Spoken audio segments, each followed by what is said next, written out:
안녕하십니까. 자, 우리 오늘 115쪽 들어갈 차례죠. 115쪽 취득의 시기. 자, 취득의 시기 여러분 별표 하나 정도 표시해 주시고요. 작년까지는 별표 2개짜리였는데 올해는 별표 하나로 줄어들었습니다. 줄어든 이유는 작년에 나와버렸어요. 나왔기 때문에 올해 나올 가능성이 상당히 적습니다. 그렇지만 종합문제를 통해서라도 보기 지문으로 출제는 될 수 있는 부분이기 때문에 좀 봐두셔야 되는데, 특히 115쪽 맨 밑에 유상승계 취득, 요거는 여러분 시험 출제 여부와 관계없이 여러분이 공인중개사가 되셨을 때 생각해 보세요. 내가 벌써 뭐가 됐어? 공인중개사. 그래서 부동산 매매계약을 중개했을 때 적용되는 시간적 기준이기 때문에 꼭 잘 정리해 두셔야 됩니다. 자, 한번 보죠. 자, 우리 취득세는 취득이란 행위가 일어났을 때 납세 의무가 발생한다 그랬죠. 그럼 취득하면 취득한 날부터 며칠 이내? 60일 이내에 취득세를 신고 납부해야 됩니다. 이때에 그러면 언제 취득한 걸로 볼 거냐라는 시간적 기준을 다룬 게 바로 뭐냐? 취득의 시기입니다. 그래서 비록 작년에 출제가 됐기 때문에 올해 또다시 단독 문제로 출제될 가능성은 저는 뭐 거의 매우 낮다. 매우 낮다. 그러나 배제는 못하죠. 그러면 이때 이 취득 시기는요, 어떤 취득이냐에 따라서 취득의 유형에 따라서 달라지는데, 취득의 유형에서 가장 대표적인 것이 바로 매매 등으로 인한 유상 취득이 되죠.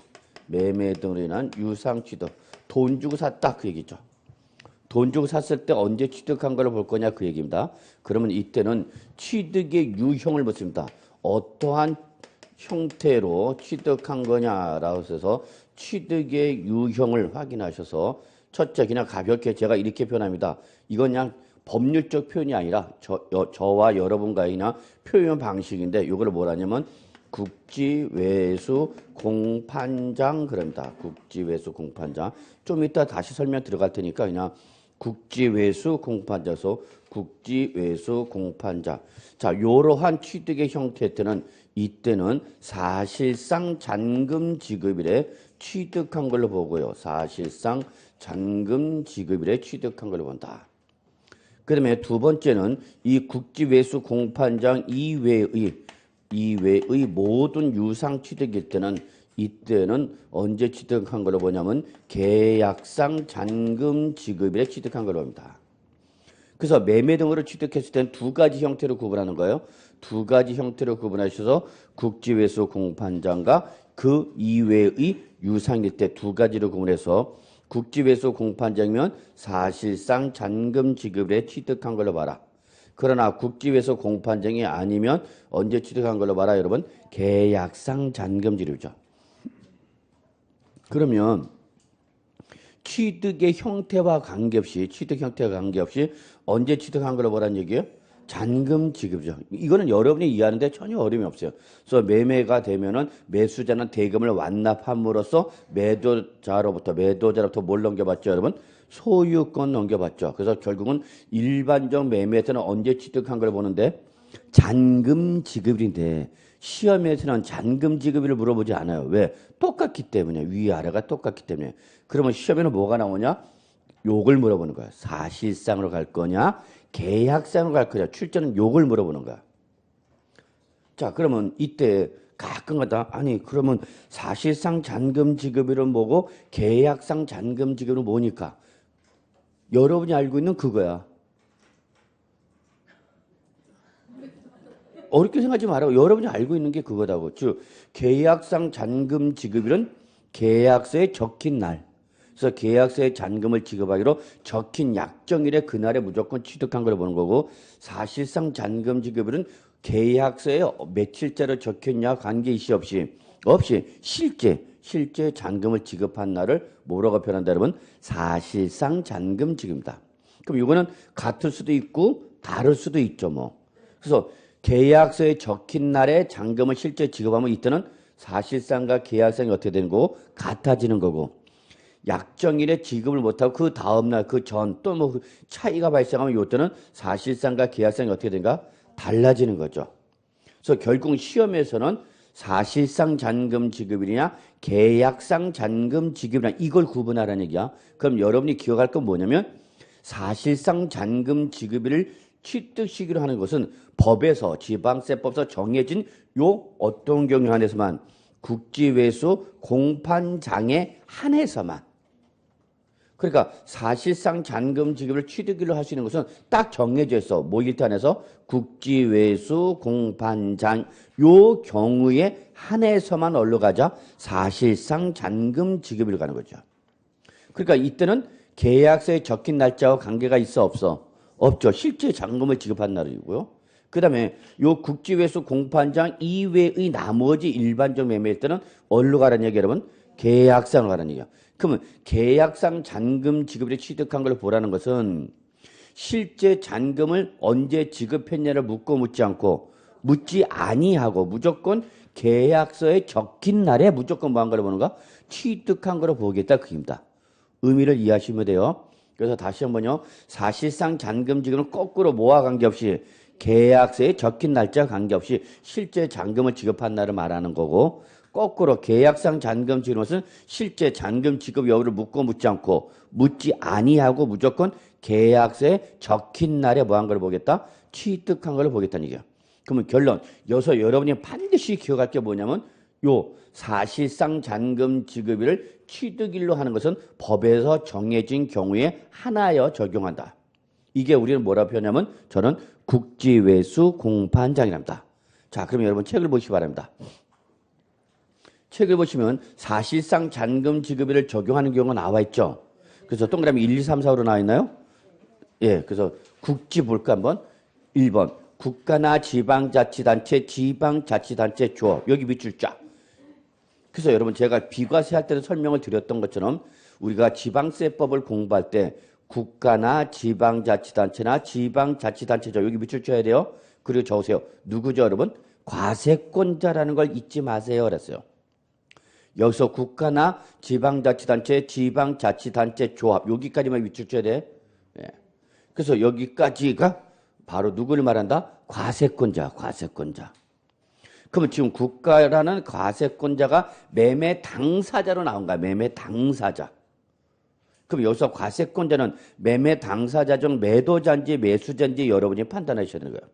그럼 문맥을 읽어보시면, 글을 읽어보시면 여기서 과세권자는 매매 당사자 중 매도자다, 매수자다. 여기서 과세권자는 매도자야. 매도. 적어놓으세요. 매도자입니다. 국가 등이 왜 나왔다고요? 매매 당사자 중 매도자야. 그래서 이들로부터 국가 등으로부터 옆에다 적으세요. 개인 또는 법인이 취득했다 그 얘기입니다. 여기서 국가 등은 왜 나왔어요? 매도자로 나온 겁니다. 만약에 국가 등이 매도자가 아니라 매수자면 어떻게 되는 거죠? 비과세죠. 비과세. 국가 등이 취득할 때는 비과세지만 국가 등이 팔았어. 팔은 걸 누가 샀다는 얘기야? 개인 또는 법인이 샀다는 얘기야. 그러면 그 취득한 개인 또는 법인이 다시 과세권자에다 이거 얼마 주고 샀다라고 뭐 하는 거죠? 신고하는 거죠. 그럼 자기가 판 가격을 자기가 신고받으니까 이때는 그 거래 내용을 확인할 수 있어 없어? 있어. 있어. 그럼 제가 이렇게 예를 들어요. 저희 집 딸이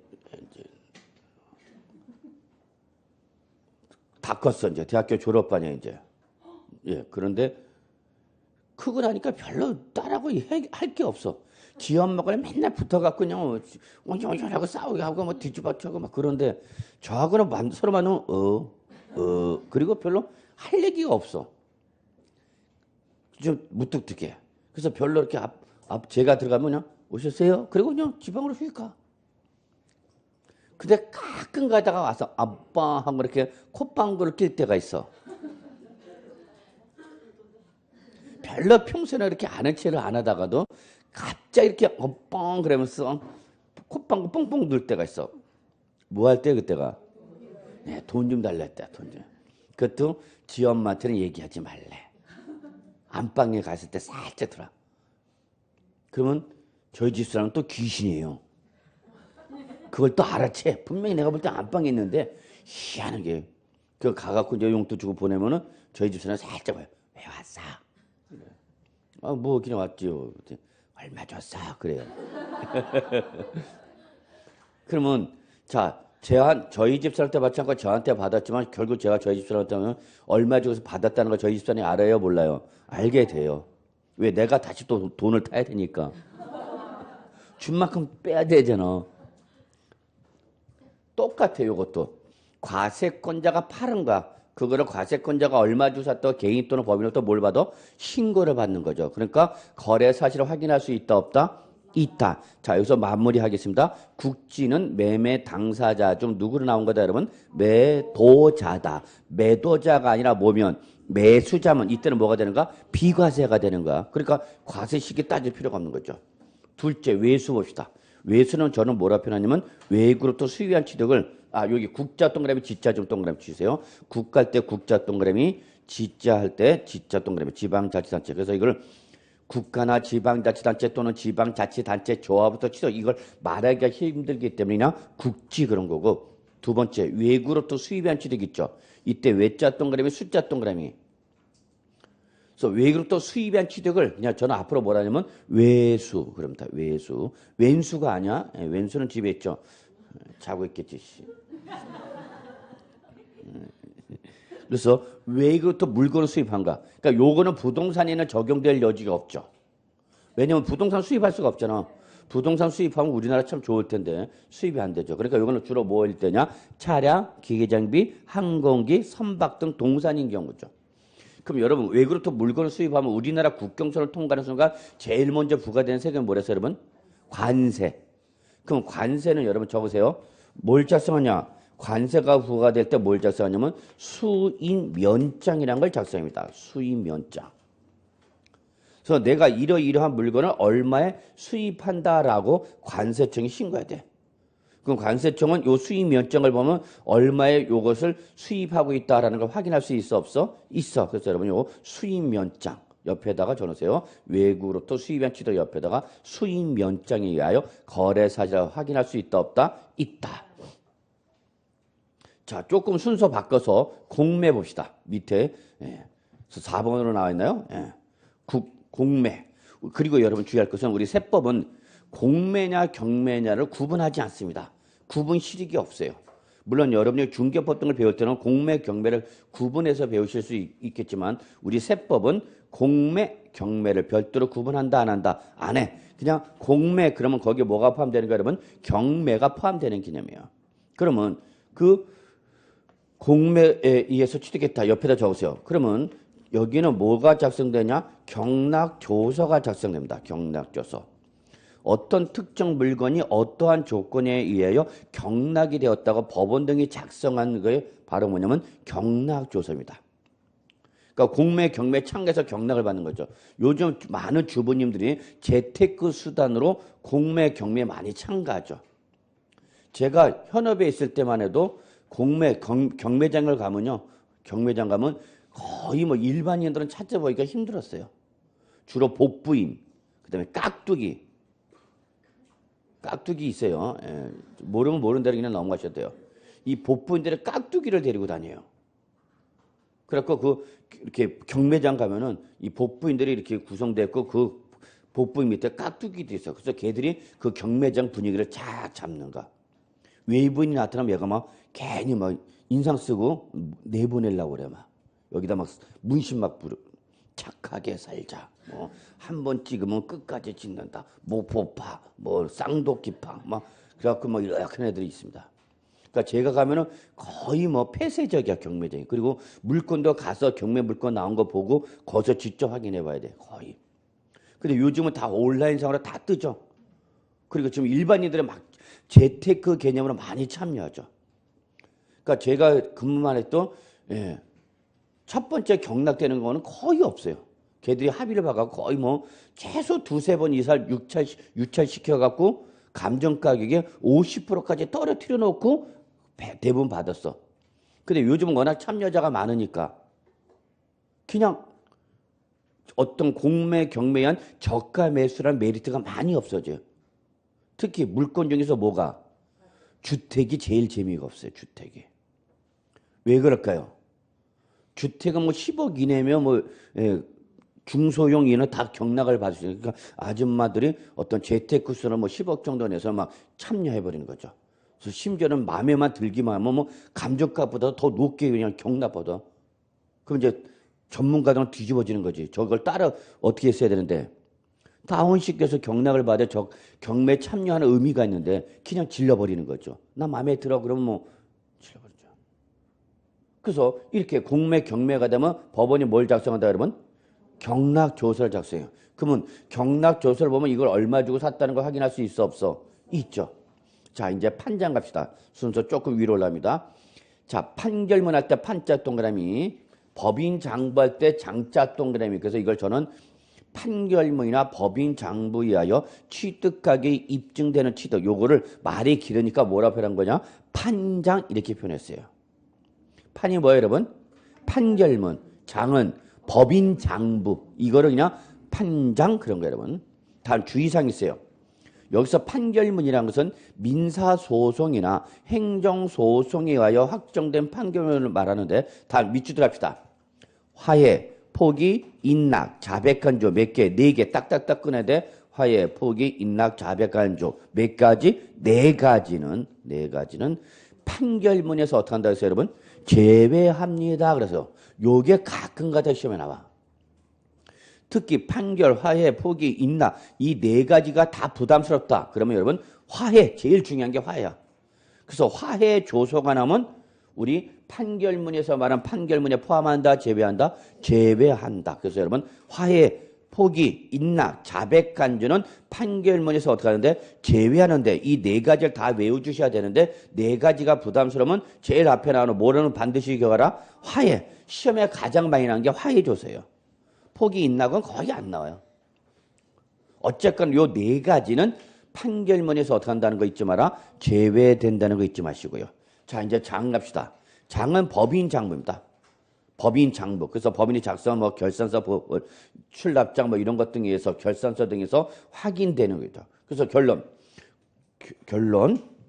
이 국지외수 공판장은 어떤 유형의 거래냐면 꼭 적어놓으셔야 돼요. 동그라미 1, 2, 3, 4, 5 묶어갖고 1, 2, 3, 4 묶어갖고 얘들은 국지외수 공판장은 거래 사실을 누가 봐도 명명백백하게 객관적으로 확인할 수 있는 경우라는 것이 공통점이에요.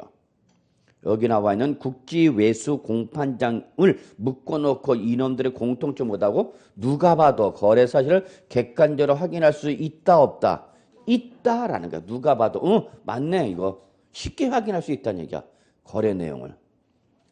그러면 객관적으로 확인이 가능하니까 요거는 과세관청이 그 내용을 그대로 믿는다 안 믿는다? 믿는다. 이게 가장 중요한 특징입니다. 국지외수 공판장이라는 거래 유형은 과세관청이 그대로 믿는다.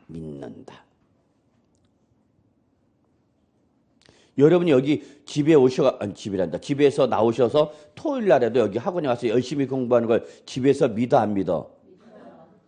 과연 그럴까? 그래서 아저씨가 여러분이 여기 학원에 오실 때 열심히 공부하고 이렇게 또 격려의 말도 해주고 올해 파이팅! 막 이러면서 해주는 경우는 거의 없겠죠? 갔다 올라? 그러면 여러분 다시 한번 강조할게요. 국지외수 공판장은 어떤 특징을 갖고 있다고요? 거래 사실을 객관적으로 확인할 수 있기 때문에 과세관청이 그들을 믿는다 안 믿는다? 믿는다. 믿기 때문에 이때는 실질 과세 원칙에 따라서 어떤 날 잡으라고 여러분? 사실상을 잡아라. 근데 이 국지외수 공판장이 아니면 어디로 가라? 계약상 잔금 지급하라. 이 국지외수 공판장 이외의 거래에 때는 어디로 가라고 여러분? 계약상으로 가라. 그럼 요거는 계약서에 적힌 날에 무조건 뭐 한 걸 보겠다는 얘기야? 취득한 걸 보겠다는 얘기야. 잔금 지급일을 실제 언제 줬냐를 묻지 않고 무조건 계약서에 적힌 날에 취득한 걸 보는 게 특징입니다. 그러면 여기 적으세요. 이외의 유상 취득. 이 경우 2번이 적용되는 경우에 대표적인 케이스가 뭐냐? 이게 바로 적으세요. 개인 간의 매매죠. 개인 간의 매매일 때가 바로 이 경우입니다. 당사자 개인 간의 매매를 했다는 얘기야. 그러면 누구만 알아? 당사자만 알죠. 이 부동산 거래 특성 중에 하나가 바로 뭐냐면 폐쇄성이야. 폐쇄성. 누구만 한다고? 당사자만 한다고 정확히. 그러면 이때에 이 당사자 간의 개인 간에만 이루어지기 때문에 이것은 당사자만 알기 때문에 가능하면 취득세 신고할 때 취득자는 많이 신고하려고 그래? 적게 신고하려고 그래? 적게 신고하려고 하죠. 그래서 여러분한테 공인중개사한테 뭘 요구하기도 하죠, 여러분? 다운계약서. 다운계약서 써달라는 이유는 바로 이 취득세 등을 신고할 때 과세관청에 신고할 때 가액을 어떻게 하겠다는 얘기야? 줄이겠다 그 얘기야. 그래서 이렇게 국지회수 공판장 이외에는 과세관청이 그들을 믿는다 안 믿는다? 안 믿는다. 안 믿는 게 바로 어떤 경우다? 개인 간의 매매죠. 그러면 공인중개사는 대부분 누구 간의 매매야? 개인 간의 매매를 주로 중개하는 거죠. 뭐. 법인 물건은 거의 힘듭니다. 법인 물건은 거의 법인 물건만 전문으로 하는 중개업체한테 많이 의뢰하고 일반 개인이 하기는 힘들죠. 그래서 여러분이 공인중개사가 돼서 개인 간의 매매를 중개하면 1번을 적용하는가 2번을 적용하는가 2번. 그러면 이때는 언제? 무조건 계약상 잔금지를 취득한 걸 본다는 거 잊지 마시기 바란다. 자, 그 다음에 우리 하나 더 들어갈 게 뭐냐면 이제 세 번째 연부취득이라는 게 있어요. 여러분. 연부취득. 아주 독특한 용어 여러분. 연부취득. 그 밑에 있죠 책에? 3번인가요? 네. 연부취득이 있어. 거기 책에 보면 연부취득이 뭐라는 게 나왔죠. 자, 여러분 거기 책에 몇 페이지냐면은 116쪽 양가로 3번. 양가로 3번을 보시면 돼요, 이제. 자, 같이 보죠, 뭐. 연부취득인데 그 밑에 보면 연부란라고 연부에 대한 정의가 나와 있어. 그걸 먼저 보시죠. 연부란. 매매 계약서상 무슨 형식? 연부계약. 여기서 연부가 제일 중요한 말이죠. 연부라서 연 단위로 납부하는 걸 말합니다. 그러니까 얘는 월 단위로 월부 이게 아니라 뭐야? 연부, 연 단위로 납부하는 겁니다. 연 단위로. 그래서 이렇게 연부 계약 형식을 갖추고 일시에 완납할 수 없는 대금은 자 밑줄 좀 쳐주세요. 여기가 가장 중요한 키워드다. 밑줄. 2년 이상. 2년 이상. 이게 가장 중요한 특징입니다. 2년 이상에 걸쳐서 일정액씩 분할해 지급하는 이러한 매매를 뭐란다 그러면 연부매매 또는 연부취득 그런 거죠. 그러면 얘는 특징이 뭐냐면 잔금 지급일이 빨라야 몇 년 후에 온다는 얘기 여러분? 2년 후에 온다는 게 가장 중요한 특징입니다. 얘는 연부취득은 연 단위로 납부하다 보니까 빨라야 몇 년 후에 온다 여러분? 2년 이후에 걸리는. 그럼 다른 말로 말하면 얘는 잔금 지급일이 빨라야 2년 이후에 오는가? 그럼 과세관청도 이러한 연부취득일 때는 이 잔금 지급 기일이 2년 이후에 도래가 되는 장기간의 취득일 때는 이 잔금 지급일까지 기다리겠다 못 기다리겠다? 못 기다리겠다 그 얘기 여러분. 국가나 지방자치단체도 계속해서 공공사업을 수행하기 때문에 매일 돈이 나가죠. 그런데 이 연부취득일 때는 돈이 빨라야 언제 들어오냐면 2년 후에 돌아오는가? 또 심지어는 국공유지 매각법에 따르면 취득자 부담을 완화하기 위해서 여러분 15년 연부매매도 가능합니다. 국가나 공공단체가 소유하고 있는 농지를 팔 때 이 취득자 부담을 덜어주기 위해서 몇 년간에 15년까지 분할상환이 가능해. 그러면 15년 연부상환이면 잔금 지급일이 빨라도 몇 년 후에 온다는 얘기야? 15년 후에 온다는 얘기야. 그러면 그때까지 기다리겠다 못 기다리겠다? 못 기다리겠다 그 얘기 여러분. 만약에 여러분 아저씨 급여 제도가 월급이 아니라 연봉으로 바뀌었어. 매달 주는 것이 아니라 12월 31일 1년치를 한꺼번에 준대. 그럼 큰 목돈이 들어오겠지만 그 전에 뭐 갖고 살 거냐는 얘기지. 무슨 말인지 이해하시죠? 돈은 매일 나가잖아. 근데 들어오는 건 1년에 한 번 들어온다면 우리 뒤집어져 안 뒤집어져? 뒤집어지잖아. 안 뒤집어져? 그리고 더욱 중요한 건 우리가 12월 31일까지 꼭 살아 눈 뜨고 있다는 보장이 없잖아. 미래는 항상 불확실성과 위험이 존재하니까. 똑같아. 누구도. 과세관청도. 야 이건 너무 길다. 뭐가? 잔금 지급일. 이날을 취득시기로 보는데 이날이 2년 이후에 돌아야 된다는 얘기야. 그러니까 너무나 오래 기다려. 그러니까 이때는 일반적 잔금 지급을 하지 아니하고 따로 정하겠다 그 얘기입니다. 그래서 그러면 연부 취득일 때는 언제 취득한 걸 보냐? 그때는 매해 사실상 연부금 지급일에 취득한 걸 봅니다. 매해 사실상 연부금 지급일.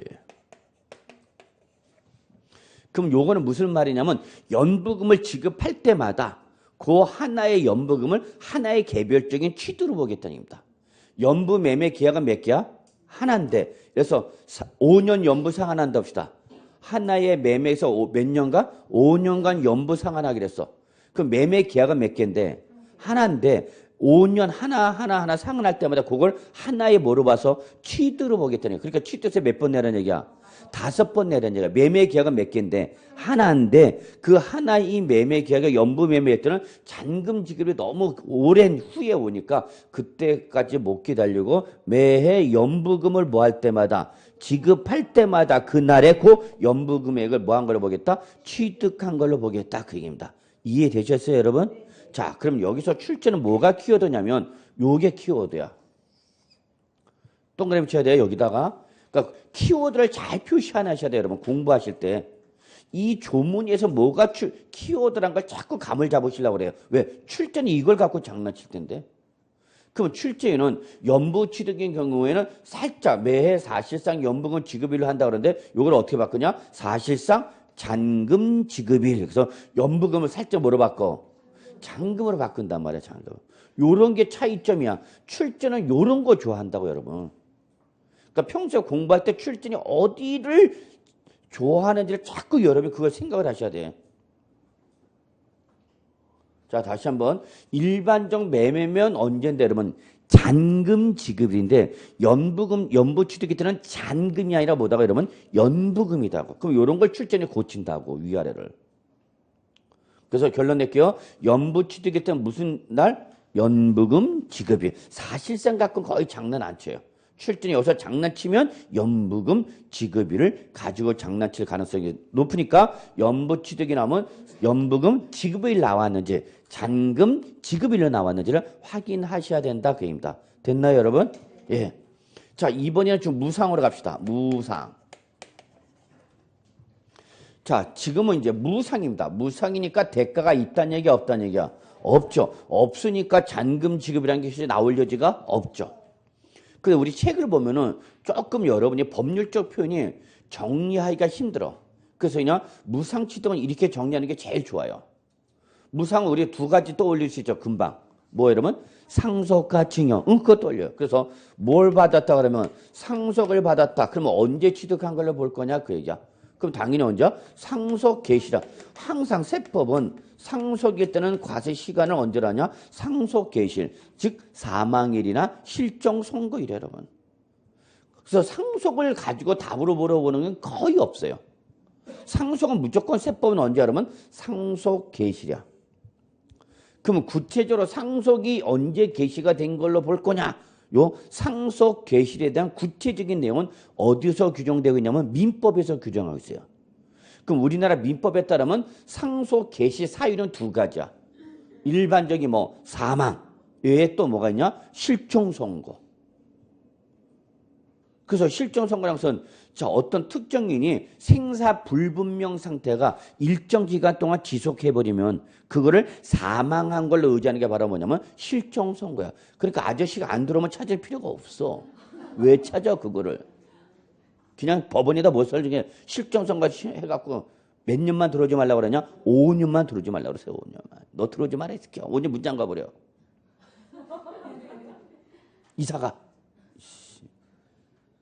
그러면 5년이 지나서 생사 불분명 상태 몇 년 지나면 여러분 5년 지나버리면 뭘로? 사망한 걸로 의지해버려. 그러면 사망한 걸로 의지해버리니까 이제 뭘로가 개시가 되는가? 상속이 개시가 됩니다. 상속. 그러니까 아저씨 명의로 재산 넘어오는 거 나한테.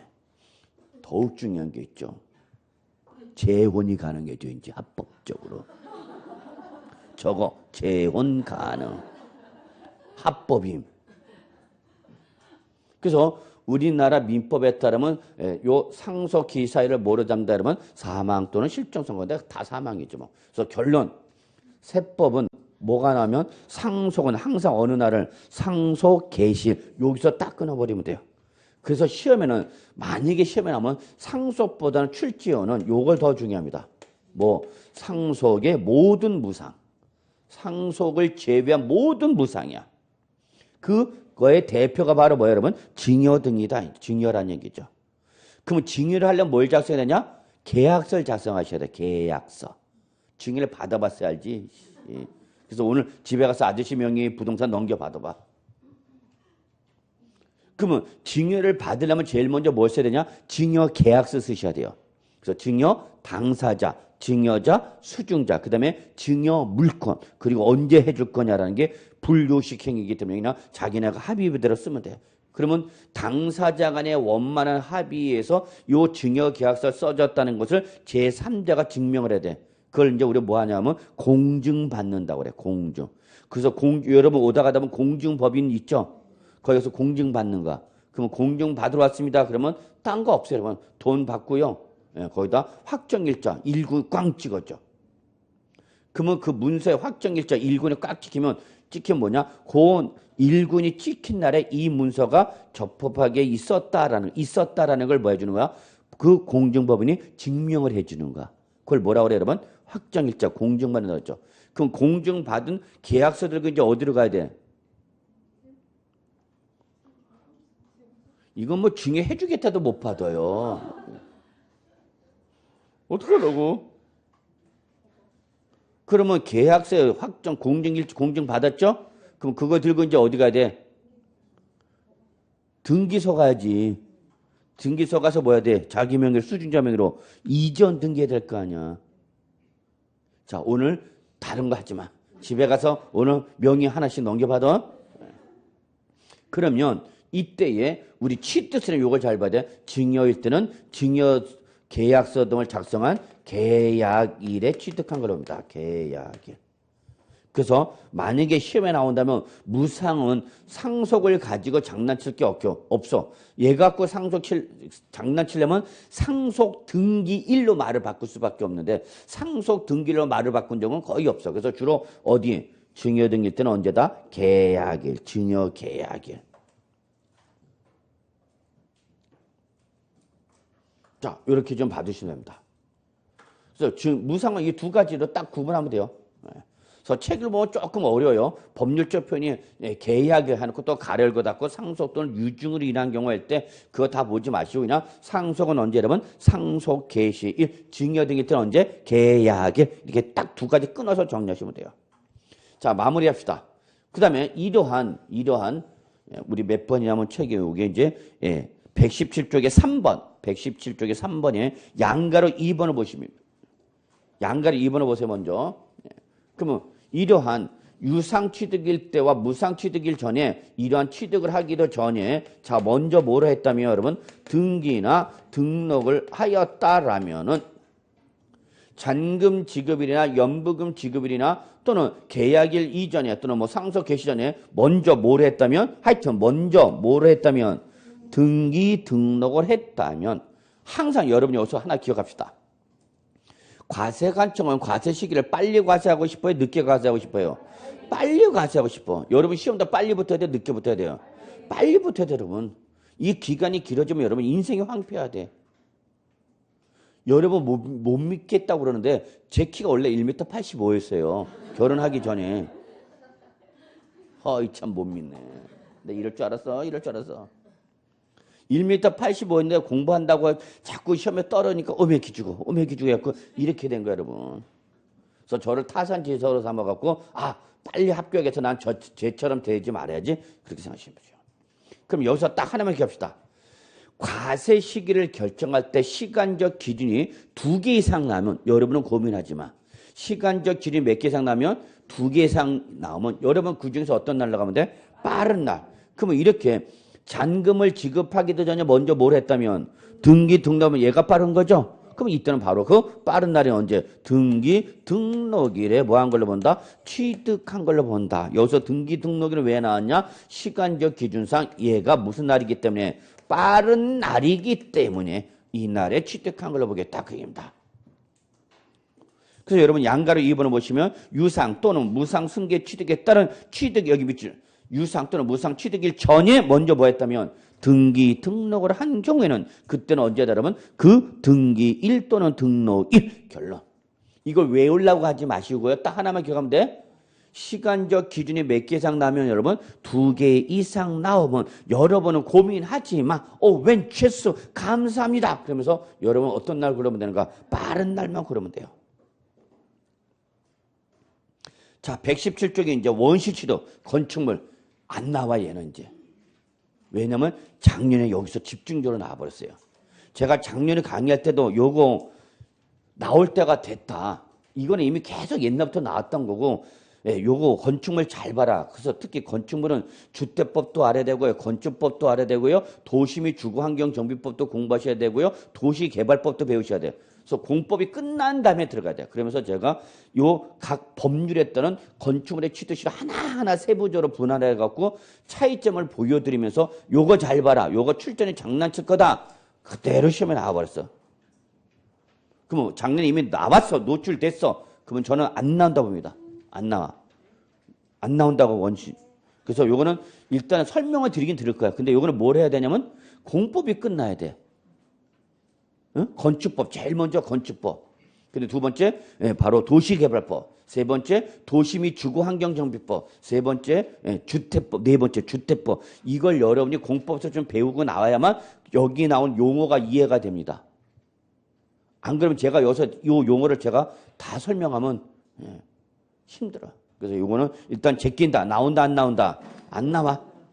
왜 안 나와? 나와버렸기 때문에. 그러면 118조 요것도 나왔어 작년에. 그래서 2번 지목변경만 잘 보라고 지목변경 나왔어. 그래서 크게 신경 쓰지 마. 그래서 내가 잠깐 눈 넘어볼까요? 지목변경. 토지 이 지목변경에 따른 취득은 토지 지목이 여기 밑줄 여기 봐. 밑줄 사실상 변경된 날 밑줄 하나. 공부상 변경된 날 몇 개 나왔어? 그럼 어떻게 해서? 빠른 날이야. 게임 끝이야. 이런 거 나오면 그냥 빨대 꼽아놓고 그냥 쭉 빨아먹는 거 똑같은 거야. 감사합니다. 그런데 다만 단서. 세법은 항상 이래. 다만 그 변경일 이전에 뭐 하는 부분이 있다면 사용하는 부분이 있대. 그럼 뭐가 빠른가? 변경일에 빠른가? 사용일에 빠른가? 그럼 어디로 걸르면 돼? 사용일 빠른 날이야 무조건 그냥. 하여튼 고민하지 마. 시간적 기준이 몇 개 이상 나면 2개 이상 나면 그냥 나오면 여러분 그냥 그중에서 어떤 날 몰고 가면 돼. 여러분 빠른 날 게임 끝. 봐봐. 자 됐어. 그래서 취득식에서 여러분 일단 기본 과정에서 정리할 거 요 정도만 보시면 돼요. 나중에 이제 우리 또 3, 4월 달 가면 조금 더 이제 공법을 다 배우셨을 테니까 그에 따라서 우리 건축물 원시 취득시도 한번 쭉 제가 비교는 해드릴 거예요. 출제될 가능성 매우 적지만. 자, 119쪽 갑시다. 과세표준. 이제부터는 여러분 우리 과세표준에다가 뭐를 곱해서 세율을 곱해서 이제 뭐를 계산하냐? 취득세 계산하도록 하겠습니다. 이제 우리 과세물건 취득의 개념, 과세물건 취득 개념, 비과세, 과세 시기 이제 뭐 하자? 세액 계산하자. 그래서 모든 조세의 세액은 과세표에다 세율을 곱해서 뭐가 나온다고 여러분? 산출세액이 나옵니다. 그랬죠? 요거는 요 구조는 모든 조세의 기본이며 공통이며 예외가 있다 없다? 없다. 결국 우리 세법은 결국은 이거 계산하는 겁니다. 90%가 이거야. 이거 어떻게 계산할 거냐 그게야. 그래서 법에서 명시되어 있는 방법으로 계산하라는 거죠. 이때 뭐 1년 내내 지금 외쳐가 되면요. 어떻게 외죠 우리? 과세산. 뭐에다가? 과표에다가 뭐를 곱해서 세율을 곱해서 뭐가 나오는 거예요 여러분? 산출세액이 나는 거죠. 공인중개사가 자기가 중개한 부동산에 대한 취득에 대한 취득세가 얼마인지 말을 못하면서 고객한테 돈 주세요 라고 할 수는 없죠. 그래서 결론 이거는 별표 3개. 저는 무조건 나온다고 봅니다. 2개 다 나올 수 있고요. 2개 다 나올 수 있고요. 둘 중에 하나는 반드시 나온다고 보셔야 돼요. 취득세에서 시험에 가장 많이 나온 부분에 이분이 출제 비중이 제일 높아. 그래서 취득세액을 계산하는 요소인 뭐에다가 과표에다 뭘 곱해서 세율을 곱해서 뭐가 나온다 그러면 산출세액 요거 하자 이거야. 그래서 이때에 여러분 과세표준 119쪽에 나왔네요. 자 같이 보죠. 한번 119쪽 일반적 과표 나왔네요. 자, 책을 보시면요. 취득세 과세표준. 자, 밑줄. 결론 이거야. 아, 취득세 과표는 뭘로 알아? 여러분. 취득 당시의 가액을 알아. 취득 당시의 가액을 알아. 그래서 취득세는 무슨 세입니까? 행위세이기 때문에 어느 시점? 행위 시점. 취득이란 행위가 있었을 때 그 물건 등의 가액을 과표하라 그 얘기죠 뭐. 다만 또 이제 단서 나왔죠. 다만 무슨 취득은 밑줄 연부 취득일 때는 이때는 뭐를 과표라고 했냐면 연부 금액을 과표로 하시오라고 했어요. 연부 금액. 이때 그 옆에 가로 열고가 나오는데 이건 중요해. 이때 그러면 연부 금액은 뭐를 말하냐? 밑줄 매해 사실상 지급되는 금액. 밑줄 매해 사실상 지급되는 연부금 요거를 하나의 과표로 봐라 그입니다. 이때 여기에 취득 금액에 포함되는 계약 보증금, 계약금 생각하시면 되죠. 그러면 계약금 당연히 매매 가격에 포함되는가 제외되는가? 포함되는 거죠. 그러면 계약금은 거는 건데. 이거예요. 그래서 결론 취득세 과표는 뭘로 하라고 여러분? 취득 당시 가열해. 그래서 시험에는 이거 갖고 장난치지는 않아 출제원이. 이건 스타트 출발점이니까. 그럼 시험에는 뭐가 나왔냐면 요 취득 당시의 가액을 결정하는 메커니즘을 물어보죠. 이거는 제가 입문 과정에서도 여러분한테 충분히 설명드렸죠. 그래서 요 취득 당시의 가액을 결정하는 방법 몇 가지가 있냐면 여러분 책을 보세요. 몇 가지? 세 가지 나와 있네. 그래서 여러분 그거 제일 먼저 뭐 1번 원칙, 2번 예외, 3번 특례. 거기 119쪽에 나와 있죠. 이걸 잡으셔야죠. 119쪽. 그래서 결론 취득 당시의 가액을 결정하는 방법에 뭐가 있다 그러면 원칙과 예외와 뭐가 있다고요? 특례가 있다. 그래서 세 가지가 있는데 자 그러면 여러분은 다 알고 있는 거죠. 이 세 가지 중에서 어떤 걸 제일 먼저 적용하겠죠? 당연히 적용 순서는 특례라고 그랬죠. 1등이 높아? 특등이 높아? 특등이 더 높은 거죠. 기말고사 시험을 봤는데 내가 1등 했어. 와, 예! 샤레! 했는데 또 불러. 특등. 그럼 난 밀려나가는 거 아니야. 또 여러분, 법 중에서 일반법과 특별법이 충돌되면 뭐가 우선 적용이 된다고 했어요, 여러분? 특별법. 이걸 뭐라고 그래? 특별법 우선이 원칙을 했죠? 그러니까 어떤 게 제일 먼저야? 특례. 특례가 아니면 원칙. 이걸 적용할 수 없을 때 어디로 가는가? 예외. 요 적용 순서를 기억해 두셔야 돼요. 근데 이건 외울 필요가 없다는 거죠. 여러분이 상식으로 다 알고 있는 거죠. 특등, 특례, 그 다음에 원칙, 그 다음에 예외. 마지막이죠 뭐. 그러면 특례는 아무거나 적용하는 게 아니란 얘기죠 여러분. 생각하고 특례야. 어떤 특정한 경우에만 적용되는 사례란 얘기 아니야. 그게 바로 아까 나왔던 여러분 국지외수 공판장 그대로 끌고 오는 거야. 사실 여기서 먼저 나온 걸 취득세 절로 끌고 온 건데 우리가 저기서 봤던 봤던 국지외수 공판장 저기 있는 국지외수 공판장 그거야? 응, 그거야 그거. 국지외수 공판장. 여기에다가 하나가 여긴 더 들어와. 그게 바로 뭐냐면 여러분 교재 다음 페이지 보시면 양가로 5번이요. 양가로 5번 찾으셨어요? 요거는 여러분이 중개업법에서 배우셨어야 돼요. 중개업법. 여러분 부동산 거래 신고 제도 배우셨나요? 맨날 안 해. 이 새끼들은 다른 것들은. 진짜 안 했어? 또 내가 해야 되잖아. 그래서 담당 선생한테 전화 걸어보면 다 했대 선생은 또. 근데 학생들은 안 했대. 희한하죠? 자, 요 부동산 거래 신고는 나중에 여러분이 어디서 배운다고 여러분? 중개업에서 배울 거고 이거는 여러분이 공인중개사 되시면은 가장 기본적으로 여러분한테 부과하는 의무 중에 하나죠. 자, 그래서 일단은 여기 적어놓으면 여기는 뭐냐? 부동산 거래 신고와 자, 여기서 포인트 여러분 요가 그 신고에 대한 뭘 받았다? 검증을 받았다. 그래서 우리 아까 저기서는 보지 못했던 무슨 말이 나온다 여러분? 바로 부동산 거래 신고와 검증이 이루어지시죠. 요게 하나가 더 들어온다는 게 과표의 특징이야. 사실상 잔금지급으로 취득일을 보는 국지외수 공판장에다 과표일 때는 뭐가 하나 들어온다? 부동산 거래 신고와 검증이 이루어지죠. 이거는 자세한 내용을 어디서 배운다고 여러분이? 중개법에서 배워야 돼요. 중개법에서.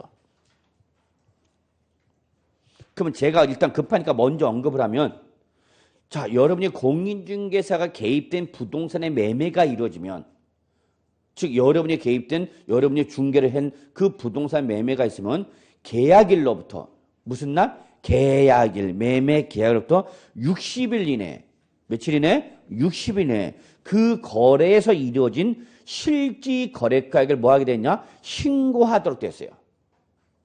그래서 공인중개사 개입된 부동산 매매했던 계약일로부터 60일 이내 그 부동산 소재지를 관할하는 시장 군수 구청장에게 그 거래에서 이루어진 실지 거래가를 뭐하라? 신고하라!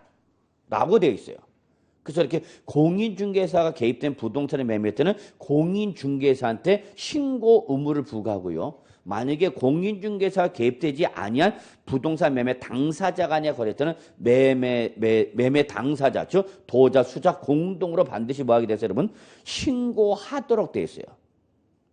그러면 여러분이 뭘 하면 신고를 하면 그 신고를 받은 시장 군수 구청장은 여러분이 그 신고한 가액이 타당한지 타당하지 않은지 뭐로 확인한다? 검증을 합니다. 검증을 해. 그래서 여러분이 공인중개사한테 부동산 매매 거래 신고를 안 하면 안 하거나 또는 허위 신고하면 여러분한테 뭐가 부과되는가? 공인중개사한테 법에서 여러분한테 뭐 하라고 그랬는데 안 했대. 그럼 뭐가 부과돼? 과태료. 그래서 우리 중개법은 과태료가 그래서 시험에 잘 나오는가? 부동산 거래 신고를 하지 않았을 때 과태료는 얼마냐? 신고를 했는데 허위 신고했을 때는 과태료는 얼마냐? 단순 과소 신고했을 때는 얼마냐? 이런 거 중개법에서 열심히 배우는 거야. 어쨌건 그거는 이제 나중 중개법에서 배울 거고 저희는 이제 특징이 뭐냐? 이 부동산 거래에 대한 실제 거래가격을 뭐가 이루어졌고 신고를 했고 거기에 대해서 시장 군수 구청장이 뭘 받았다는 얘기 여러분? 검증받았다는 얘기야. 그러니까 시장 군수 구청장이 확인을 받았다 안 받았다? 받았다. 거래 내용 확인했다 안 했다? 했다. 그래서 이때는 과표를 보러 간다 여러분. 사실상 취득 가격을 합니다. 그래서 사실상 취득 가격 또는 연부금액이죠. 또 무슨 말 나왔죠 여기는? 사실상. 아까 저기도 뭐였죠? 사실상. 잔금 지급일에 사실상 잔금 지급을 했던 뭐에다가 국지회수 공판장에다가 하나 더 들어왔어. 여기는 뭐 부동산 거래 신고와 그에 따른 뭐가 이루어졌다? 검증이 이루어졌다. 그래서 요 경우에 한해서만 이 경우에 한해서만 딱 여기 나와 있는 요 경우에 한해서만 이 경우에 한해서만 only 요 때만 얼른 가라 여러분. 사실상 취득 가격으로 가라 그 얘기입니다. 자, 근데 거기 책에 보시면 여러분 앞쪽으로 좀 잠깐 넘어갑시다. 국지회에서도 공판장 다른 건 똑같은데 119쪽에 119쪽 양가로 3번에 보시면 양가로 3번 큰 3번이죠? 자, 거기 둘째 줄 보시면 다만 단서 또 나오죠. 다만 자 밑줄 칩시다. 징여 기부 그 밖에 무상 취득 밑줄 하나 딱딱 끊어야 돼. 그 다음에 그냥 눈으로만 보세요. 소득세법이나 법인세법에 따른 자 밑줄 특수관계인 가의 부당행위 예산 부인 규정에 따른 거래로 인한 취득 하나. 그래서 취득이 몇 개 나왔어요 여기 지금? 응? 아니 단서부터가 두 개지 두 개. 징여 기부 그 밖에 무상 취득 밑줄 하나 쳤죠? 그 다음에 부당행위 계산에 의한 거래로 인한 취득 하나. 그래서 취득이 몇 개 나왔어요 지금? 두 개. 이 두 가지 이 취득에 해당할 때는 이때는 사실상 취득 가격을 적용하는 경우에서 어떻게 한다고 그랬어요 여러분? 제외합니다 라고 됐어. 그러니까 이때는 사실상 취득가를 적용하라 적용하지 마라 적용하지 마라 이런 거 절대 놓치면 안 돼. 출전들이 이런 거 엄청 좋아하는 거야. 단서 그거를 딱 본문으로 끼워놓고 여러분한테 이거 맞았냐 틀렸냐 잘 물어봐. 그런 게 전형적인 출제 스타일이죠. 항상 세법은 단서를 잘 버렸어. 예외 규정을. 그래서 첫째 무슨 취득이거나 징여나 기부 등의 무슨 취득? 무상 취득. 이게 첫 번째. 그럼 여기서 무상이니까 대가가 있어 없어? 없죠. 그럼 대가 사실상 취득가가 얼마야? 제로가 돼버리죠. 무상 취득이니까 사실상 취득가가 없단 말이야. 그러면 제로를 과표로 하게 되면 아무리 세월 때려도 산출sek이 나오니까 안 나오니까? 안 나오니까 설사 국지회수 공판장과 부동산 거래 신고를 하더라도 무슨 취득이 해당한다면 무상 취득이 한다면 사실상 취득가를 적용하는 것을 어떻게 하라? 제외하라 그 얘기야. 또 하나가 있네. 소득세법이나 법인세법상 특수관계. 자, 여러분 제가 조세 총론 시간에 이렇게 말씀했어요. 누구 간의 거래가 있으면 특수관계인 간의 거래가 있으면 이때는 우리 세법은 정상적 거래 본다, 비정상적 거래 본다. 비정상적 거래 본다. 잊지 마라 그랬어. 그러면서 그 특수관계 중에서 가장 가까운 사람이 누구랬어요, 여러분? 배우자나 직계주면서 이걸 두 글자로 뭐랬어? 왼수 그랬죠. 그래서 이렇게 특수관계인 간의 거래에서 자 거기 어쨌거나 몰라 그래도 거기 이런 말 나오죠. 뭐가 나왔어요, 여러분? 거기 보시면 책에다 동그라미 쳐. 부당. 여기가 동그라미 쳐. 여기다 시뻘겋게. 그러면 부당행위 계산. 그럼 일단 이게 뭔지 소득세법상 어떤 규정인지 모르지만 우리는 이미 알잖아. 짬밥으로 알잖아. 여태 인생 살아온 경험이 있잖아, 여러분. 좋은 놈이야, 나쁜 놈이야? 나쁜 놈이겠네, 여러분. 그러니까 이렇게 사실상 취득 가격에 해당하는 취득이라더라도 무슨 취득이거나 무상이거나 자 무슨 말 나오면 부당해상 거래로 인한 취득일 때 이때는 사실상 취득 가격을 적용하는 것에서 어떻게 한다? 제외하라. 여기까지 꼭 보시기 바랍니다.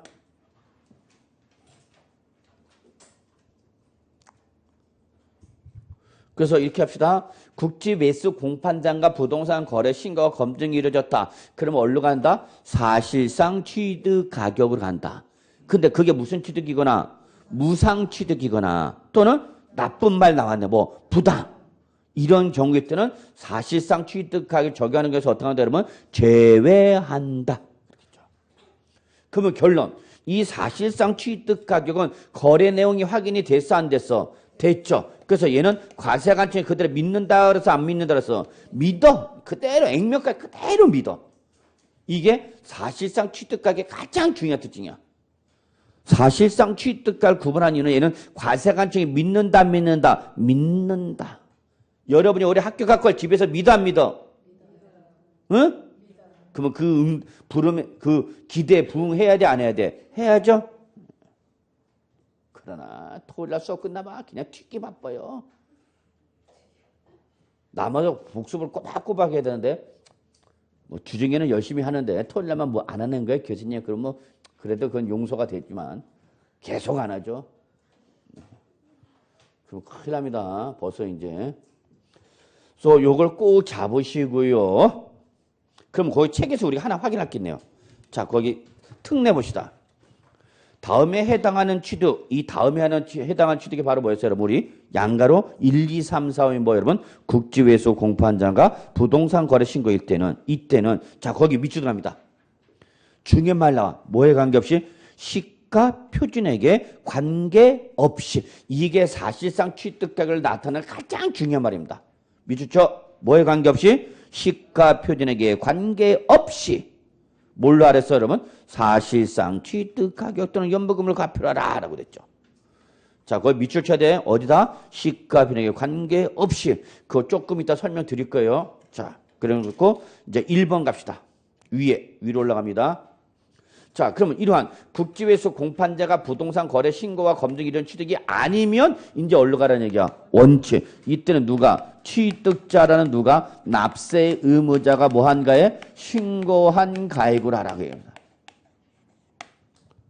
자, 아마 과표 이렇게 설명하는 건 이제 이번이 마지막일 겁니다. 매년 이렇게 할 수는 없고요. 자, 그래서 원칙 취득자가 뭐한가에 여러분? 신고한 가액이야. 그럼 일단 여러분 요걸 꼭 적어 놓으셔야죠. 이 원칙을 적용하는 대표적인 케이스가 어떤 경우냐? 이걸 꼭 적어 놓으셔야죠. 원칙을 적용하는 대표적인 케이스가 바로 뭐다? 개인 간의 매매네요. 개인 간의 매매. 자, 그러면 시험에 자, 다음 중 개인 간의 부동산 매매, 개인 간의 부동산 매매다라는 말이 나오면 여러분은 뭐가 아니다는 얘기야? 국지외수 공판자가 부동산 거래 신고가 이다 아니다? 아니다. 그럼 취득식은 어디로 가야 되는 거고? 취득식은 어디로 가야 되고? 계약상 잔금지를 잡고 과표는 뭘로 하라는 얘기야? 신고한 가액으로 하라는 얘기야. 이게 출제원들이 아주 좋아하는 조건이죠. 꼭 기억해 두셔야 합니다. 그래서 결론, 여러분은 주로 개인 간의 매매를 중개할 테니까 개인 간의 매매를 중개했을 때는 언제 취득한 걸 보는 거고 계약상 잔금 지급일에 취득한 걸 보는 거고 과표는 뭘로 가라고요? 신고한 가액을 하라. 이게 개인 간의 매매 때 가장 중요한 취득 시기와 과표의 특징입니다. 꼭 기억해 두셔야 돼요.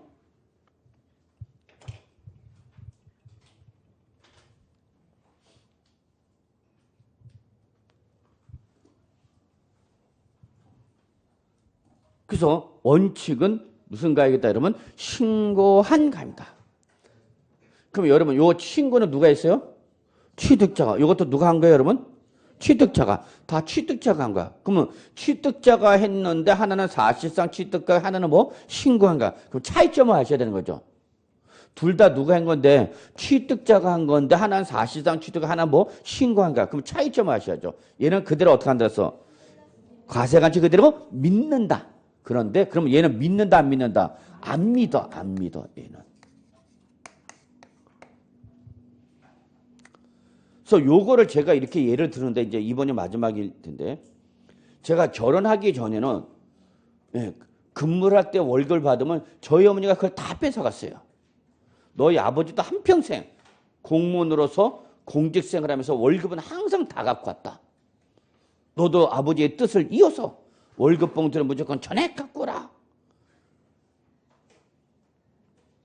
그래서 예전에는 온라인이 되기 전에는 이렇게 다 수작업을 했어. 그러니까 급여가 봉투에서 이렇게 현금으로 담겼어요. 그러면 월급 봉투, 급여 봉투에다 현금 갖고 오면 저희 어머니는 제가 갖고 온 걸 안 믿어요. 한번 걸린 적이 있었어. 근데 저희 뒷집에 사는 애도 은행을 다녔어요. 저랑 동갑인 여자친구가 있어요. 여자친구는 아닌데 여자애가 있었는데 걔도 모 은행에 다녔어요. 시중은행에. 저는 이제 주택은행에 다녔고요. 그러면 저희 어머니하고 이 뒷집 우리 아줌마하고는 항상 뭐해? 꼭 비교를 해요. 그래서 제가 얼마 받아오면은 저희 어머니가 그걸 그대로 믿고 안 믿고 안 믿고 쪼르륵 넘어가 뒷집에 가. 그래서 현욱이는 얼마 받았어? 그러면 현욱이는 얼마 받았는데 그러면 또 저희 어머니 이씨 해가지고 또 야 현욱이 얼마 받았는데 왜 이것밖에 안 받았어? 아이 거기는 시중은행이고요. 저는 국책은행이잖아요. 달라요. 달라. 그래서 시중은행이 페이가 셌어. 국책은행은 이제 공공기관이니까 이제. 그럼 저희 어머니가 제가 뭘 갖고 가면 항상 비교해봐요. 또 저희 그 뒤집에 살던 아줌마도 꼭 걔가 받으면 꼭 또 저희 집에 와갖고 저희 어머니한테 물어봐요. 현욱이는 얼마 받았는데 재진은 얼마 받았어? 그 서로 믿어 안 믿어? 안 믿어요. 아주 환장을 하겠어. 그런데 이게 이제 온라인 이제 전산화가 완전 온라인 되다 보니까 이제 급여가 현금으로 지급되지 않고 구자로 입금되는 거야. 이해하시죠? 그래서 회사에서 구자로 입금이 딱 되니까 이제 그다음부터는 통장이 그냥 찍히는 거 아니야. 그러니까 그때는 이제 믿어 안 믿어? 믿어요. 그때는. 물론 비공식적인 건 계속해서 집에는 안 갖다 줬습니다. 공식적인 것만 집에 갖다 주고. 그래서 요게 그거야. 자, 얘는 거래 사실 객관적으로 확인할 수 있어 없어? 있어. 그래서 얘는 과세관청이 그대로 믿어 안 믿어? 믿어. 근데 얘는 객관적으로 확인됐어 안 됐어? 안 됐어. 이걸 그대로 믿어 안 믿어? 안 믿어. 요게 차이점이에요, 여러분. 절대 놓치지 마시기 바랍니다. 얘는 납세 의무자가 뭐 하면 신고하면 그걸 과세관청이 액면가에 그대로 믿고 안 믿고? 안 믿어. 얘는 그대로 믿어 안 믿어? 믿어. 이게 차이점이에요. 그래서 예외 신고를 해야 되는데 신고를 했다 안 했다? 안 했다. 이걸 저는 뭐라고 하죠 여러분? 무신고. 또는 신고는 했는데 신고가액에 표시가 없대. 이상한 애죠 성격? 신고를 했는데 얼마 주셨다고 얘기를 안 해주는가? 학원이나 와 있는데 공부는 안 하는 거야. 있어요 여러분. 쟤는 다 보여요. 몸뚱아리만 있어. 그리고 난 왜 오는지 몰라. 그래서 왜 오니? 그랬더니 엄마가 가라고 그래서 왔대. 그러니까 본인은 하고 싶은 마음이 없는데 지 엄마가 이제 그 감을 잡은 거지. 그래서 차라리 그러면 너 공인중개사라도 공부하라 미리. 그래갖고 보냈다 와서 모은 친구 있어. 근데 맨날 와갖고 뭐 하다가 핸드폰 게임하다가요. 수업 시간에 핸드폰 게임만 한다고. 아니면 자는 거야. 되겠어 안 되겠어? 안 돼요. 그걸 믿고 보낸 엄마가 불쌍하지. 그리고 학원 선생 탓하죠. 선생들이 특히 제대로 못 가서 애가 떨어지는 거 아니냐고. 자, 세 번째. 요게 중요해. 신고는 했는데 신고한 가액이 시가 표준액보다 어떻게 하면 적으면 요때는 뭐로 한다 그러면 시가 표준액을 과표로 한다는 거 요거 꼭 기억해 두셔야 돼요. 그러면 정리하겠습니다. 취득 당시의 가액을 결정하는 순서 봅시다. 뭐 첫째 특례, 뭐 사실상 취득 가격. 이걸 적용하는 경우는 딱 뭐에 한해서 국지회수 공판장과 부동산 거래 신고와 검증이 이루어진 경우에 한해서만 올라가는가? 사실상 취득. 이게 아니면 올라가는가? 개인 간의 매매일 때는 언제? 신고한 가액. 그럼 요는 뭐 신고한 가액과 사실상 취득의 차이점은 얘는 그대로 믿는다. 얘는 믿는다 안 믿는다? 안 믿는다. 자, 여기까지 말고 좀 쉽게. 그래서 요는 믿기 때문에 안 믿기 때문에 안 믿기 때문에 항상 얘는 시가 표준액과 반드시 과세관청은 반드시 비교를 한다.